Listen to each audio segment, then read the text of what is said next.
A më të shumë të regu se si du ta përshkruaje ti vetën tënde si një vajzë që je shumë e talentuar për shkrim, si du ta përshkruaje si një shkrimtare?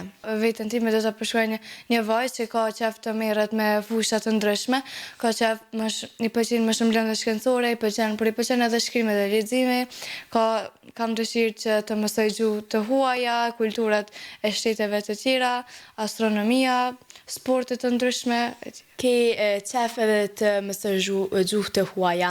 A lexon më shumë libra me gjuhë të huaja apo edhe shqiptar? Libra që kam lexuar më shumë deri tani janë shqiptar, ndonjëherë lexoj edhe ndonjë libër anglisht, por jam duke i mësuar disa gjuhë të huaja dhe besoj që kur ti mësoj si ti flas dhe si ti kuptoj ato gjuhë, besoj që do të lexoj edhe libra në ato gjuhë. A ka mundësi më të regu se cilat janë ato gjuhë? Për momentin unë jam duke i mësuar 10 gjuhë, të cilat janë gjuha spanjolle, portugeze, italiane, frënge, turke, gjermane, arabe, kineze, korane dhe japoneze.